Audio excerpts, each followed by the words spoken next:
Well, I'm excited that we saw Tron Ares, so I can finally talk about my love for Tron Legacy on this channel. Okay. Yeah, man, you're kind of alone in that one, but And I fully understand that. I get it. it's one of the few times like we're on a different wavelength. Yes. There's just something about that movie that I absolutely love, and I know and I acknowledge that it has many problems. I just don't give a shit about them. I don't think he gives a shit. This is one of those times where I am completely biased to the point where this is one of the nerdiest things I'll ever do on this channel, but this is my 5-disc Tron Legacy Original Tron Blu-ray set. that I got back in, I don't know, 2011.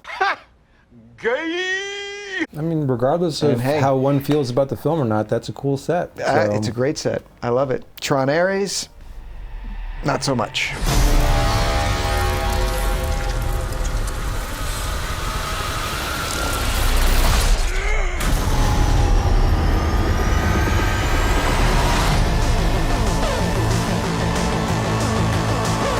Is it the worst thing we've seen this year? No. And that's the thing. If you go on YouTube right now and you look up all the other reviewers, there's just like so many thumbnails that are just like, oh, the worst movie ever, like the shittiest movie of the year or whatever. And it's not good by any sense of but it's not terrible either. It's not. It's kind of just this, why was this made type of thing. And the biggest offense about it is, as much as I don't really care for Legacy, that movie still did set up a story. Correct. And it was totally implied that we were going to continue the story. Yes. And this film just basically takes a dump on that, sidesteps all of that. Yeah, pretty much all of it. Right. Now, they acknowledge that Legacy happened, but they basically just wanted to tell their own story, and they kind of just closed the door on the last film. Yeah, and you know, it's a combination of how Legacy performed at the box office, and they decided, okay, well, we're not going to do a direct sequel to this anytime soon, because you could tell the way that ended, like, yeah, they're setting up something that kind of paid off in this film a little bit, but in a totally different way. Yes, and that concept of bringing things from the grid into the real world. Because that's what happens at the end of Legacy. Now, that's kind of like where we all saw it going and what was hinted at the end of Legacy. Yeah, and then how they're going to explore that in the next film. But it would have been nice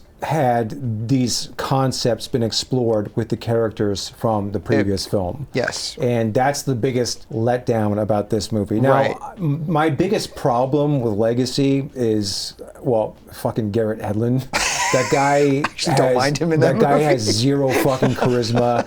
You got me. And it's not just him as an actor, it's also just the way the character was written. Him and like the relationship between him and his father, and like that was just kind of half-baked. And like the most disappointing thing about that movie, in my opinion. That being said, I still felt like they should have continued with the character. Like maybe he could have expanded the character, grown into the character a little bit more. Yeah, this is the next chapter in that character's story or whatever. And plus he's got Olivia Wilde with him now. Right, which is like the biggest which is the X factor of like, she's in the real world now. Right. Like, what does that mean? What are the implications? Where are you going to go from here? And I didn't even like that shit about Legacy, but still, it's something they set up. And as much as, you know, like they kind of just retcon shit or just excuse things away or just let threads die, the biggest offender was the fact that Tron... Nowhere to be seen. Nowhere to be seen. Yeah. Not even mentioned. And especially with what they did with him in Legacy. Yeah. Which was kind of clunky in the... Right. I mean, he was kind of like shoehorned in just to like get the character in there. I liked ultimately what they did do with him, but just sort of the way they introduced him in the last film was a little...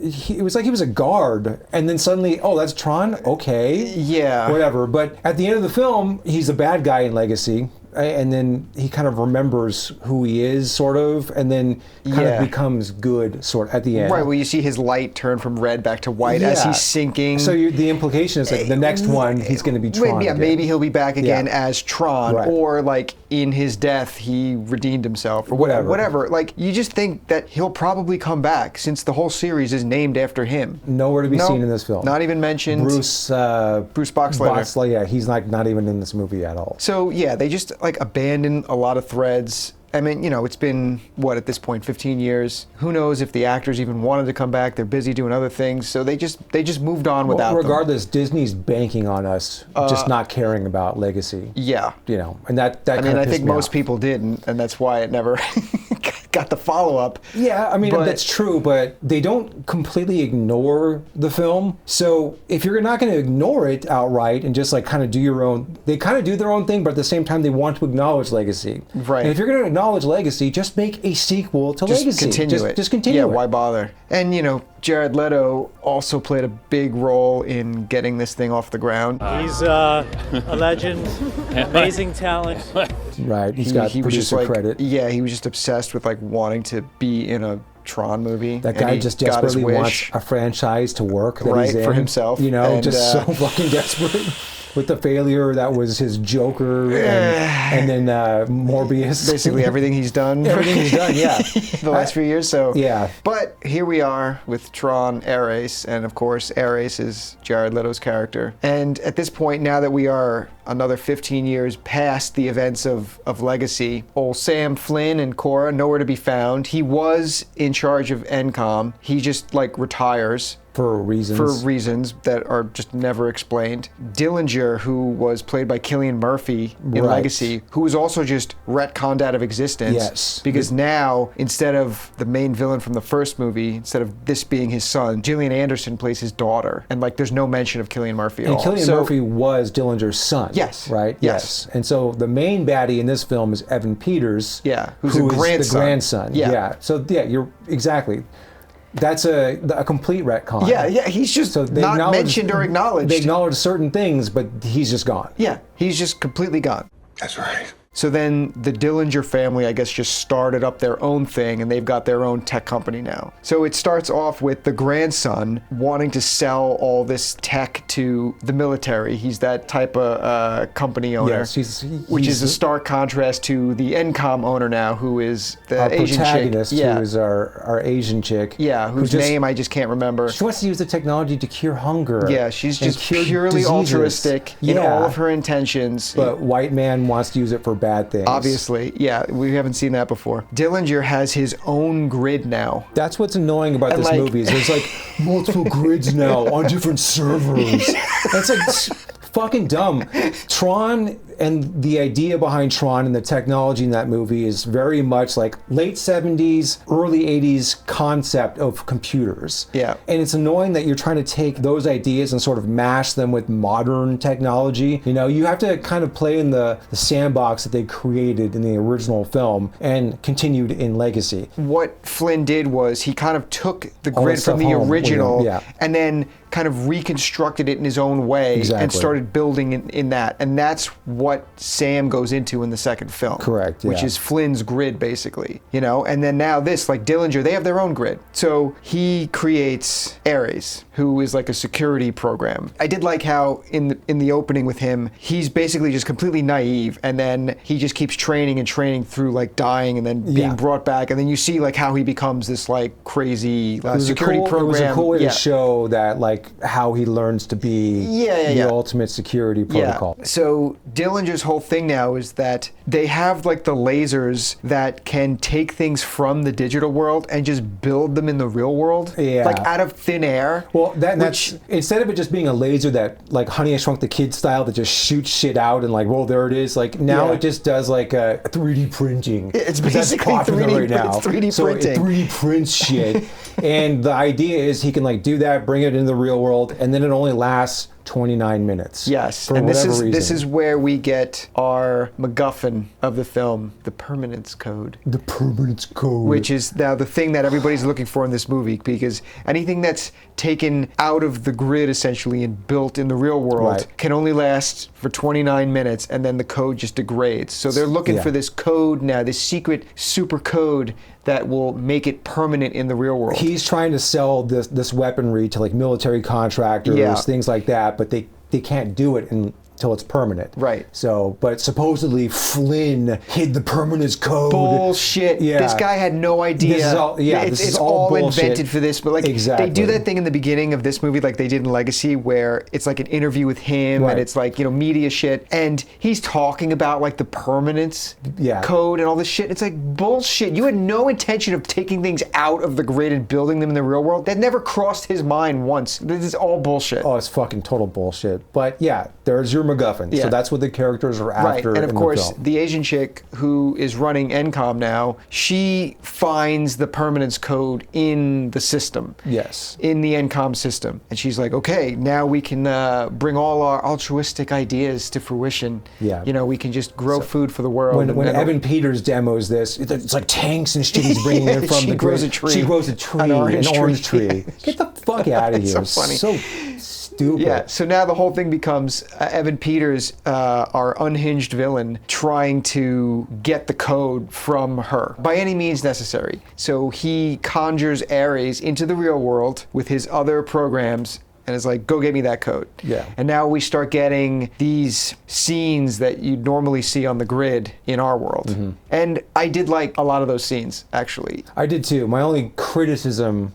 about the scenes was anything involving the city in this movie is weird because there's like no personality to They're the kind of city. generic. Yeah, Yeah. You don't, like even the crowds, it's just weird. It doesn't seem like a populated city. Yeah. Almost. Yeah. It's very But strange. It is kind of cool, like seeing the light cycles, like going through a city it's and, cool. and doing like that in a city. And like something with Legacy, you only get the light cycle stuff in a very short burst. Super cool to see how they updated it with the effects and the It's technology. the best scene of Legacy. Right, And that's it's one one of of my the best. complaints about Yeah, that film. it's like is where he goes in and he does the disc wars, yeah, and then they he blow does their the- wad way too early. Exactly, in that movie. yeah. And then they don't come back to any of that stuff. And I wish they had stuck with that more. Mm-hmm. This movie, you actually get more of it, just utilized in a different way. So I was enjoying that aspect of it. Yeah. By this point in the movie, you're waiting for your main protagonist to show up, and then that's when you realize, like, it's this Asian chick. Yeah, we were After- watching it, and I leaned over to you. I'm like, "Where's the main? Where's the main character? When's the main character going to show up?" Right. And it's like, oh, it's going to be this Asian girl. Oh, it's her, She even though had she's supporting barely in the character trailer. written all over her. Oh, yeah. We're stuck following her this whole movie. Her and her fucking like her gay little assistant Oh guy. yeah, or whatever. the adult who looks like a child. yeah, the kid face. The guy with the kid face, yeah, Yeah. who you just want to like reach in the screen and just slap him Yeah. a couple times. The comic relief, who wasn't funny. Thankfully, he gets kind of sidetracked. Yeah, eventually he's the not in movie. too much of the movie, and he Right. kind of gets sidelined a little bit. But they're all after her now to get this code, and that's when like Ares starts kind of becoming a little more self-aware as he's learning more about her and her backstory, and he's like, wait a minute, like, oh, there's like this whole world out there, and he starts developing empathy and all this shit, and he starts breaking against his code. They end up sending her into the Dillinger grid. We're back in the grid finally. We're gonna do some shit in the grid here, but then it's just like this quick escape scene. Oh, they don't do anything in there. Ares decides like, okay, I'm a good guy now, gets her out of there so he can then use the permanence code for himself without Dillinger or anything. He just wants to like leave the grid and just go be a yogi somewhere in Spain. So that becomes the mission for the rest of the movie. They go back to NCOM so they can get the permanence code for Jared Leto, and that's when he ends up having to go into Flynn's original grid, which is spot on for the first movie. Again, I don't like there's multiple grids and all that Right, bullshit. right. But the way they executed that, the special effects, It was cool. It was cool. It looked awesome. It was a great homage to the Yeah, he goes original in there film. and it's like, where they have the light cycles and you see the crack in the wall where like they go, Yeah. it's like, it was pretty cool seeing that. And that's of course where he runs into Jeff Bridges, which not even going to touch on why the fuck he was even there. Like, or what he is Why at this is point. he in that grid? He should be in the grid from Legacy. Right, but then when Jared Leto leaves that grid, he comes out of the laser in Flynn's arcade. Exactly. Which is where Right. Sam came out of and went into the grid. Yeah. So is that the same grid? If it is, why did it have that retro look to it? Right. Or then like they went up to a higher level and you could see like bigger buildings in the background. Is that the newer 2010 Legacy grid back there? And this is part of the older grid on this side? I don't know. Maybe we missed that. I don't know. Fill us in. So he comes out and now he's like permanent. But what the fuck does that mean? He starts getting into fights with people and he's like bleeding and shit. Dude, there's it's so like, many implications that they what is set he, up. just human now? Yeah, but like, then that's essentially what he is. He's just a human being now, I guess. His second in command becomes like the film's main antagonist at this point. Athena, yeah. Our Yas Queen. Our Yas Queen. Yes, yes. Anytime I see her face, man, I'm just like, oh. You're just like, oh. What? Considering like all of the characters in this movie and the actors playing them, I thought we were going to go into this movie and this was just going to be squarely on Jared Leto's shoulders that we were going to be hating on. Yeah. He was actually fine in the movie. Like, he was one of the least offensive Yeah, I'm not going to say he's the least of the movie's problems. I won't go that not least far, of its problems. But he's not the most problematic part of the film. Yeah, he kind of just plays the role very like a computer program. He's got the same. Like his voice has like the same cadence that he had in Blade Runner 2049. He sounds the exact same when he talks. Yeah. And then he starts like channeling some Patrick Bateman pop culture shit. Yeah, he's all into Depeche Mode later. Yeah, and he starts talking about like Depeche Mode being on the top of the charts and or whatever, you know. Very Patrick Bateman-esque dialogue. Speaking of the music, dude, everyone is blowing the score to this movie. Yeah, it's like they all forgot that Daft Punk did the score for Legacy and it was 10 times better. Yeah. I mean, okay, I'm not trying to take anything away from Reznor. It's a good score. It's just... It works really well in the film. Yeah, but if you forget that the Legacy score exists, it's a great score. And that's the problem. Is like, oh, I know it exists. But I know the Legacy score exists, so I can't just give props to this new score and say that it's like fucking amazing. It's okay. It's nowhere near. It's nowhere near as good as the Daft Punk score. It's nowhere near as good as that. So everyone blowing it, I'm like, what's wrong with you guys? Like, a better score already happened 15 years ago. Yeah, and I still listen to that score all the time. It's great. It's amazing. It's full of themes. There's like really cool things in it. This one, it's not bad, but it's not as memorable. Like all I can kind of remember are the electronic Nine Inch Nails sounds. You know what I mean? That's it. Whereas when I walked out of Legacy, there was like 5 different themes that I had in my head. You know? Yeah, and that's like ultimately what the previous film did better. Like from the visual standpoint, like, yes, this new film carried the visual style over, but just didn't do it as well as Legacy. Like, Legacy felt more went into the design and just the way it looked, and then combined with the music just made it a total experience when you went to go see it. That's true. And like, this is coming from someone who, I don't even really care for that movie, but there's no denying that it ends up being kind of an experience when you watch it. Yeah. It's also like one of the only movies I've ever seen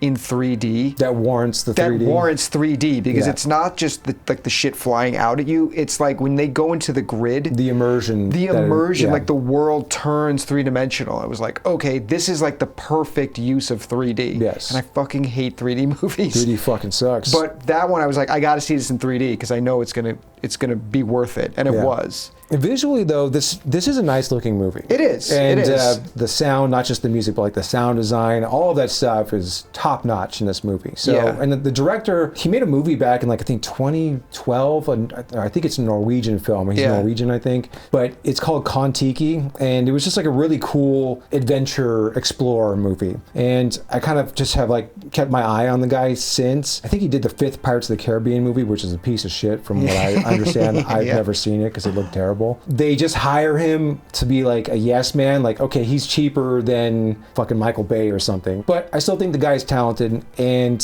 his eye is on full display here. And it's a very, very nice looking movie. Yeah. So I'll give it that. It kind of ends and Jared Leto is just human now. And this is the best part of the movie. It shows him like, I don't know, a month later or something. And he's like out looking for Cora from the second film and Sam. Yeah. And he looks the same, but he looks like just Jared Leto chilling. He's got like an ascot on. Jared Leto just showed up in his own wardrobe. Right. He's got a fucking ascot, dude. Yeah. I think he's driving the Ducati at the end too. Which makes no sense, but that was another fucking thing. They let the Asian chick, she drives the Ducati too. Yes. And I was like, Is everybody just driving Ducatis in this Yes, movie now? they Like, there are. was a explicit reason why Sam was riding the Ducati in the second film, and it was like it was his dad's Well, bike. he talks about fixing and- it up with, Yes, you he's know. talking about fixing it up. It was his dad's bike. There was a connection there between those characters. It's like, why does the Asian chick have that connection? She doesn't have that connection. Right. So why you're just giving her that for no reason? It's just like stupid shit like that. So yeah, he's driving this bike at the end of the movie, just looking like Jared Leto. Dude, he looks like the kind of dude who's like in his late 30s, early 40s, and he hangs around like college campuses and he like bangs all the college girls. Exactly, yeah, You yeah. know, he's like a fucking musician or Yeah. says he's a musician. Dude fucks. Yeah. yeah. I was waiting for him to like sip some tea while he was writing that postcard and look over, and like a couple girls on like spring break just like waving at him. Exactly. And then he like goes and smashes it at the end. Like, what else is he doing? Yeah. But then Evan Peters, he ends up escaping into his own grid to evade being arrested, and that's when he gets the disc that looks like his grandfather's disc, and I Right. guess he becomes, It shows that it's like putting the same costume on him that Yeah, his grandfather yeah. had. because What- we got a bait for sequels that are probably not going to happen. Well, yeah. But like, let's just say hypothetically it did happen. It would be annoying that this movie got a proper sequel, but Legacy didn't. Right? Like, that's fucking annoying. Right. But like Jared Leto's going to be like, no, guys, I don't care that this movie lost money. Let's sink another 180 million in so I can follow this story up with like, what? You're human now. Who gives a shit? It's just important to me. Yes, I could see him being in character as Ares on set the whole time. I'm not even a Jared Leto hater, despite him playing the Joker the way he played the Joker Yeah, and the way he he's just- fucking looked in that movie.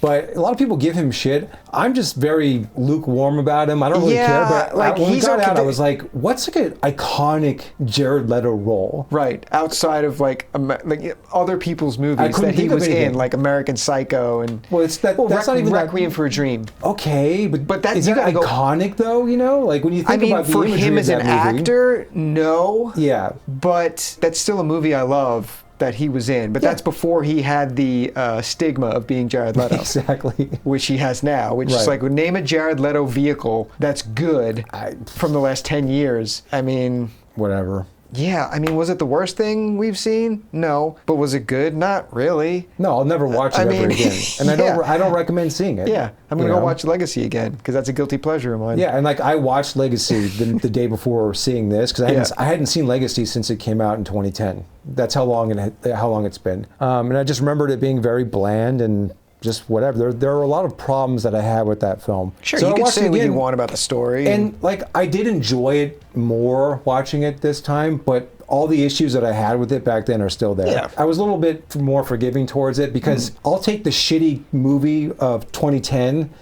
rather than the shitty movie of 2025 right. any fucking Just day. for the existence of Cora in that film? There's like no hot girls in this movie. None. Yeah. None. Tron Legacy, you had the girls that were suiting him up and shit, you know? Yeah. They And were then on hot. top of that, you had Cora. Right. All those girls were hot in the movie. Yeah. So, ranking wise, where'd you come down on this I'm one? going to give this movie a 5 out of 10. Shit. Same with me. Yeah. I went 5 out of 10. I was entertained, but annoyed because again, they should have just followed Legacy. And the main character in this movie is so fucking weak, and she's not a good actress. No, she's terrible. And I found myself wanting Jared Leto to come back on screen That's to what get her yes, off screen. Exactly. Yeah, he's kind of sideline, which I expected because he's the character from the grid, and so you got to follow the humans in the movie. Yes, of course. And I expected that, but you just want more of him because she sucks. Right. On our other scale, I mean, it's like It's there, man. it's You there, can tell- and it's the same tropes you that c- just Disney loves to do. You can tell that Disney kind of dialed it down a little. A little bit? But it's there. And because this was still made during the time where this stuff was going on. Yeah, this so has it's been not like, in the works for a few years. Right.